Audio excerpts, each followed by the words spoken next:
Bonjour à tous, aujourd'hui on se retrouve pour la review et l'unboxing du Glock Gen 5 de chez GHK, c'est parti.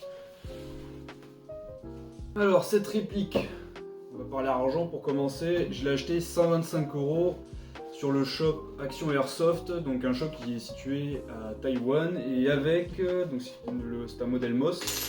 J'ai acheté les plaques, les adaptateurs pour monter donc un Red Dot sur la culasse et ces plaques elles m'ont coûté environ 25 €, parce que vous payez ça en dollars taïwanais et avec les frais de port j'en ai eu environ pour 200 €, sachant que je n'ai pas eu de frais de douane et que la réplique a mis environ 3 semaines, 1 mois pour arriver, donc ce qui est tout à fait raisonnable. Cette réplique elle arrive dans cette boîte. Donc c'est une réplique sous licence Umarex, donc elle a la même boîte que tous les Glock Umarex. Donc on retrouvera les mêmes informations dessus, mis à part cette mention là, car oui, la culasse, la peinture culasse et canon, il me semble, sont des peintures Cerakote. Sinon c'est exactement les mêmes informations. À l'intérieur on va donc retrouver évidemment un super manuel d'utilisation, avec donc en plusieurs langues, le fonctionnement du hop-up, comment se servir de la réplique et de la démonter, tout ce que vous ne lirez sûrement pas en recevant la réplique. Peut-être qu'ils ont mis un éclaté à l'intérieur.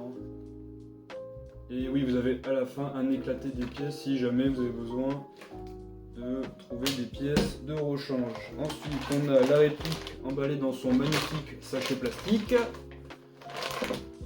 Et une boîte d'accessoires qui elle évidemment emballée dans un sachet à bulles parce que c'est très fragile, où on a des clés à laine, notamment celle pour régler le hop-up, et un speed loader avec un adaptateur. Voilà pour ce qu'il y a dans la boîte, et on n'en a plus besoin.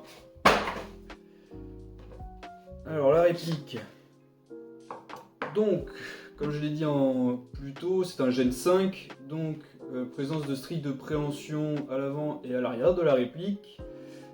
Organe de visée plastique du grand Glock, donc un U et un point.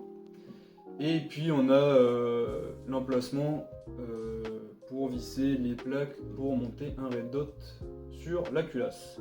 Ensuite pour le lower, rail d'accessoires, rien de particulier. On a le numéro de série qui est gravé sur une plaque en dessous. Ensuite, donc, étant donné que c'est un Gen 5, on a un arrêteur de culasse ambidextre. Donc il est situé de chaque côté. Et pour ce qui est du bouton d'éjection du chargeur, il n'est pas ambidextre mais réversible. Comme sur les Gen 4, hein, c'est exactement la même chose. Pour la crosse aussi, différence, on n'a plus d'empreinte de doigt. Donc ça, c'est à vous de voir si vous aimiez ou pas. En tout cas, ils y sont plus et ils ont rajouté donc un stippling dans le polymère et à l'arrière aussi. Sachant qu'à l'arrière de la poignée, en tout cas, c'est pas livré d'origine avec la réplique. Je sais pas s'ils le feront par la suite ou s'ils le vendront à côté. Mais on n'a pas de plaque pour élargir la poignée. Donc là, il faudra se contenter de ce que vous avez. À voir si ça vous convient ou pas. Et pour le bas, on a un magwell qui élargit, donc qui facilite l'insertion des chargeurs. Après, rien ne vous empêche par la suite d'ajouter un magwell supplémentaire pour qu'il soit encore plus large. C'est des choses qui se font déjà. Pour le chargeur, donc GHK a poussé le réalisme de la réplique jusqu'au bout, c'est-à-dire que en fait on n'a pas de fenêtre pour les billes, on ne sait pas combien il nous en reste. Donc c'est des chargeurs qui ont une capacité d'une vingtaine de billes. Donc voilà, donc le rechargement sera soit vous comptez vos billes, soit c'est au feeling, soit c'est quand vous aurez plus de billes à l'intérieur. Mais ouais, sinon il n'y a vraiment aucun moyen de savoir combien de billes il vous reste à l'intérieur. Donc ça c'est un chargeur à gaz. Donc pour le chargeur gaz justement, vous allez appuyer sur ce bouton là, à l'intérieur de la plaque de couche. Hop, stop, je vous ai dit n'importe quoi, ici on parle pas d'une plaque de couche mais bien d'un talon de chargeur. La faire glisser, et là vous aurez accès à la valve pour le remplissage. Alors ça, alors c'est pareil, moi du coup j'ai acheté la version gaz parce qu'il n'y a que la version gaz, mais ils font aussi des chargeurs CO2, donc est-ce que dans l'avenir ils sortiront aussi d'origine en CO2, je sais pas. mais cette réplique peut prendre les chargeurs CO2, il n'y a aucun souci là-dessus. Et donc tant qu'on est aussi sur les chargeurs, donc c'est des chargeurs propriétaires, vous ne pourrez pas, disons que vous avez un Glock VFC Humarex par exemple, vous ne pourrez pas interchanger les chargeurs, c'est absolument pas les mêmes systèmes. Par contre, si vous avez un Glock Gen 3 de chez GHK, vous pourrez intervertir les chargeurs. Les deux sont compatibles, il n'y aura aucun problème à ce niveau-là. Voilà pour, j'ai à peu près fait le tour de l'externe, queue de détente qui se rapproche vraiment beaucoup de la queue de détente d'un Glock RS. Hein.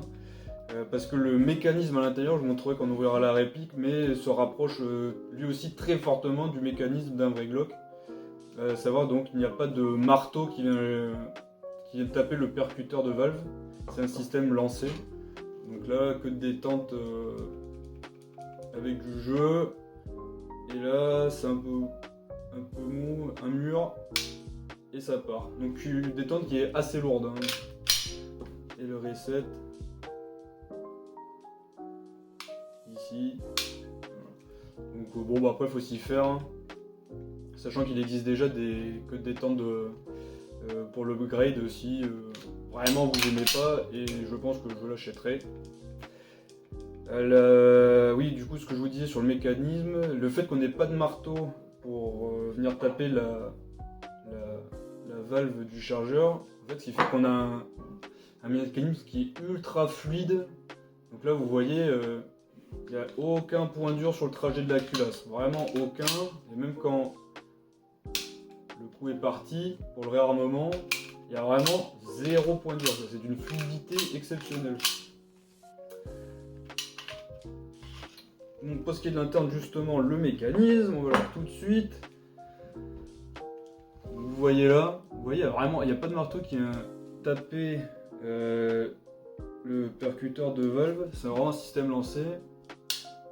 Voilà. Et après, pour le réarmer, ce sera ce petit bouton là qui vient en fait être réarmé par ce petit espace ici là. Donc c'est vraiment d'une fluidité exceptionnelle, hein. Il y a vraiment 0 point dur, c'est super agréable. Pour ce qui est de la culasse, donc on a une tige guide avec double ressort récupérateur. Voilà. Donc tige guide plastique. Si jamais vous voulez passer sur une tige guide métal, c'est possible. Sur donc le shop là, Action Airsoft, ils la vendent. Alors, je sais plus qui, c'est pas GHK, c'est une autre marque, mais enfin, c'est pour ce modèle là. Et aussi, si vous voulez, donc moi j'ai le modèle alu. Il existe aussi de série le modèle avec culasse canon métal. Et si jamais vous avez acheté la version alu, mais que pour X raison vous voulez passer ensuite sur une culasse canon métal, c'est possible. Il faudra juste acheter le canon et la culasse. Pareil, qui est vendu par la même marque que ceux qui font la tige guide métal. Ensuite, le canon externe. Hop. Avec le canon interne et le bloc au pop. Donc canon externe, rien de particulier, numéro de série et avec tous les marquages qui vont bien, je sais pas si vous verrez. Et le canon interne, donc pareil, particularité, nouveau type de bloc au pop. Donc vous voyez en dessous là, il n'y a pas de roulette comme on trouverait normalement. En fait, le réglage se fait ici, donc avec la clé Allen qui est fournie, vous l'insérez ici et vous vissez. Donc là il est au minimum. Et en vissant, en fait, ça va bouger cette plaque ici, là, en inox. Je pense que c'est l'inox. Qui va venir, en fait, pousser sur le bras et augmenter l'effet hop-up. Donc, c'est un autre système, c'est une autre vision. Après, je pense qu'elle est quand même moins pratique que la classique où vous avez une roulette. Parce que là, en fait, vous pouvez pas voir... Enfin, quand tout est monté, en fait, vous allez visser, mais il n'y a pas de cran, il n'y a rien. Donc, en fait, vous allez régler et vous pourrez même pas voir... vous regardez l'intérieur du canon pour savoir où est-ce que vous en êtes, quoi. Donc dans tous les cas, il faudra tout démonter. Donc est-ce que c'est vraiment une grosse amélioration? Je sais pas. Et puis donc on va voir si... Après je pense pas qu'il y aura de problème sur la tenue du hop-up une fois réglé. Mais ça va être un peu relou pour le régler. Et de toute façon, je prévois déjà de changer le bloc hop-up, la queue de détente et le joint hop-up. Mais bon, ça sera pour une prochaine vidéo, sûrement l'année prochaine. Bon voilà, maintenant que tout est démonté, on va en profiter pour tout nettoyer, graisser, tout graisser et notamment graisser le nozzle et changer le bouton de côté. Et puis après on remontera test de tir et puis on en aura fini. Allez, c'est parti. Bon, on va commencer par déjà changer le bouton d'éjection de chargeur de côté. Donc j'ai un peu pris les devants pour montrer un peu comment ça marche. Donc en fait vous avez cette tige de métal qui vient se mettre dans... Vous voyez, il y a un trou dans la poignée. Avec la pince, ça ira mieux. Et là, vous voyez, elle vient se placer comme ça.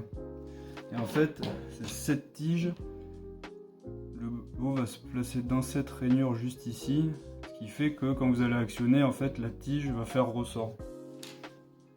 Donc, une fois que vous l'aurez enlevé, faites l'opération dans le sens inverse. Donc vous mettez votre bouton,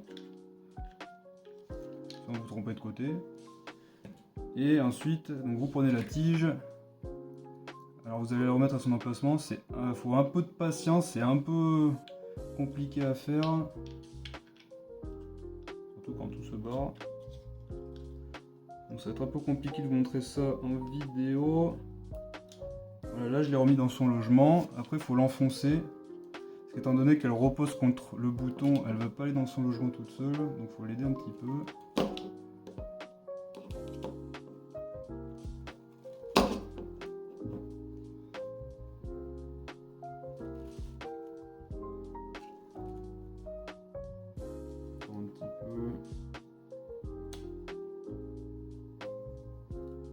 Voilà, donc là elle a la bonne hauteur. Et ensuite ce que vous allez faire,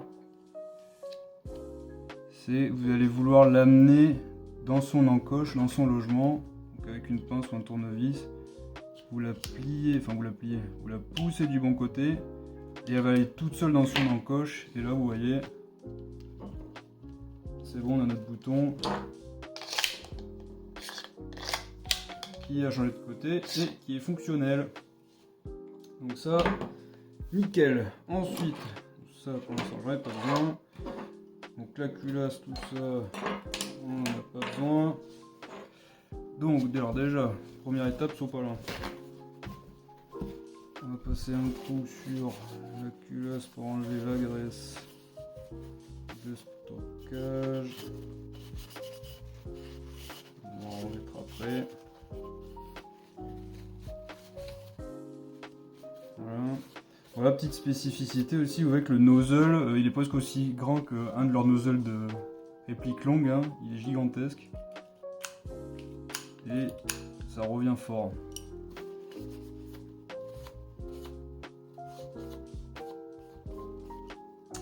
Voilà, je sais pas si on doit enlever le faux extracteur qu'il faudra que je resserre d'ailleurs. Enfin bon, déjà on va voir. Alors pour commencer, vous allez enlever la plaque arrière. Petit à petit. Voilà. Donc la plaque arrière. Parce qu'en fait, la tâche du nozzle vient ici, vous voyez, dans son logement. Donc il faut un peu le bidouiller. Ensuite, donc là en fait vous retrouvez le même système que sur une réplique longue sur un GBBR si vous en avez déjà eu un. Donc il va falloir enlever cette petite goupille là. Et en fait ça va libérer la tâche du ressort du nozzle arrière. On va faire ça. Désolé, je me mets hors caméra pour le faire, c'est un peu... C'est pas facile à faire. Voilà. Donc on a la petite goupille. Vous voyez là il y a un joint ici. Donc faut l'enlever mais faut pas le perdre. Tac. Et ensuite vous avez donc là le ressort du nozzle. Et le nozzle, attention, est-ce qu'il va falloir enlever le faux extracteur? Je crois bien.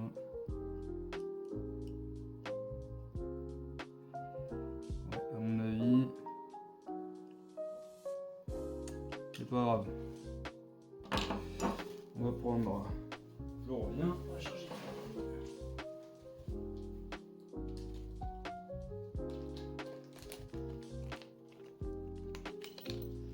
les clés qui sont fournis déjà pour enlever ça.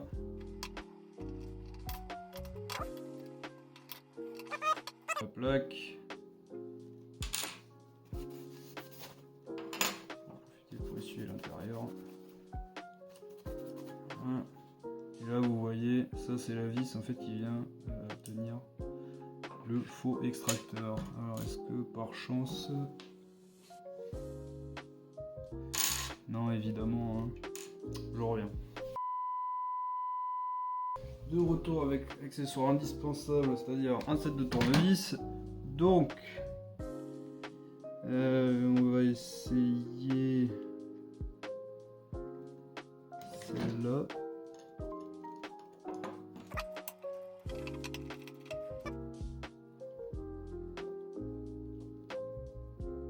Et ouais, c'est ça, il y en a une deuxième plate.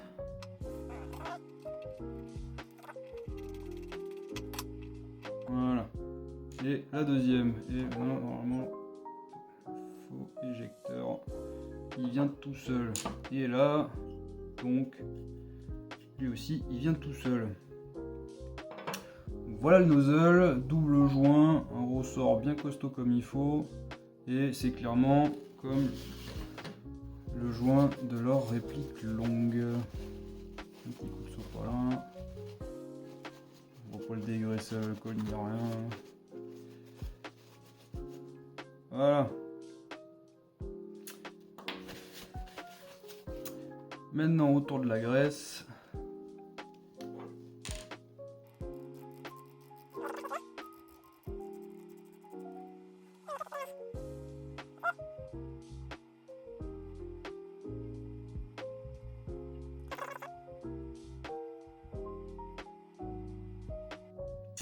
Voilà.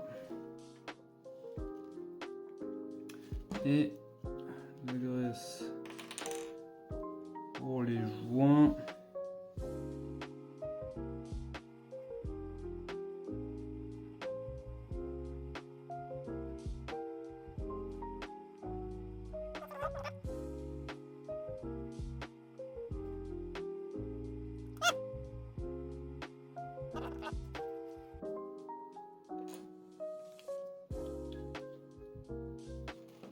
Et on peut le remettre à sa place dans le bon sens.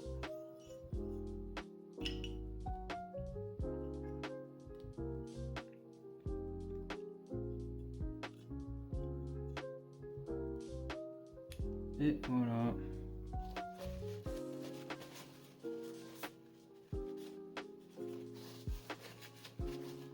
Voilà, on va pouvoir mettre le joint à l'arrière, qui est bien au fond, voilà, pour que là ça sorte bien. On remet le joint, on va lui remettre aussi un peu de graisse à lui aussi.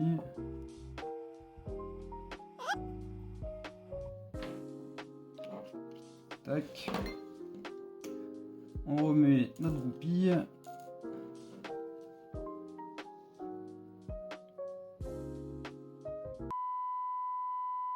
Voilà, c'est bien remis. Et maintenant,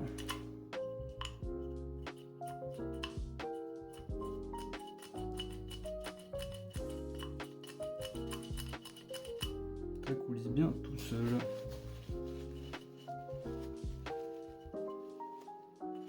Alors, on va remonter le haut. Donc, en premier, cette vis là. Mettre un coup de frein filet.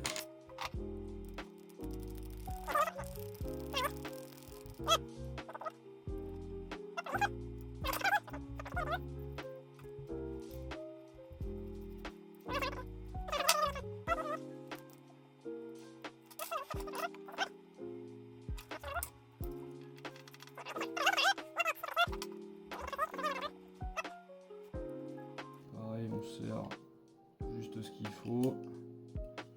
Et alors, le nozzle il revient très très fort.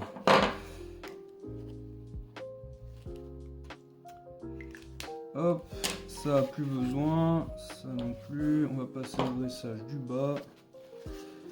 Avec un petit coup de sopalin, où est-ce que ça va bien. Et maintenant...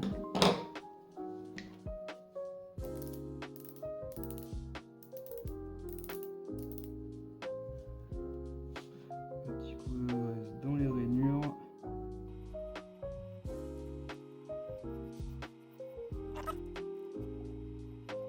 Là c'est pareil, après quand vous allez actionner la culasse, ça va se graisser tout seul. Hein.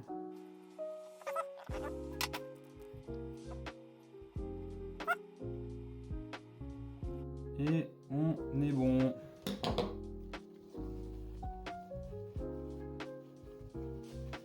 Donc ça très important à chaque réplique, hein, de toute façon que ce soit une réplique à gaz, longue, courte, AEG, réplique de snipe, n'importe quoi. Quand vous la recevez, démontage, regraissage, avant quoi que ce soit. Alors on va remettre la plaque à l'arrière de la culasse avant de l'oublier. Hop, ça c'est bon. Ensuite par ici, on remet le canon. La tige récupératrice. Donc là vous voyez, il y a un trou ici. Ça vient pile poil se mettre dedans. Et remontage.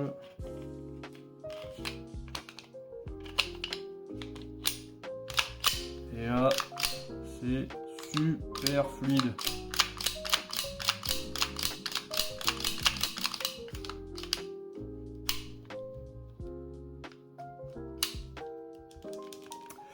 Bon voilà, maintenant que ça c'est fait, on va ranger et on va faire notre test de tir. Alors pour le test de tir, on va prendre du 110 parce que c'est ce que j'ai trouvé à côté de moi. Donc on va remplir le chargeur.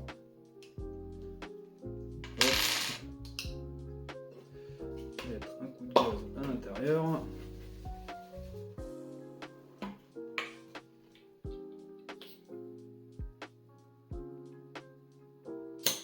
Voilà, on va en mettre beaucoup. Tac. Pas de billes dans le chargeur. La réplique est vide.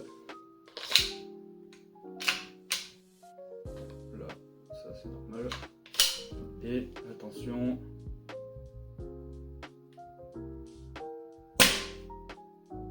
Ah, ça kick pas mal, hein. Tenir le bouton d'arrêt de culasse engagé.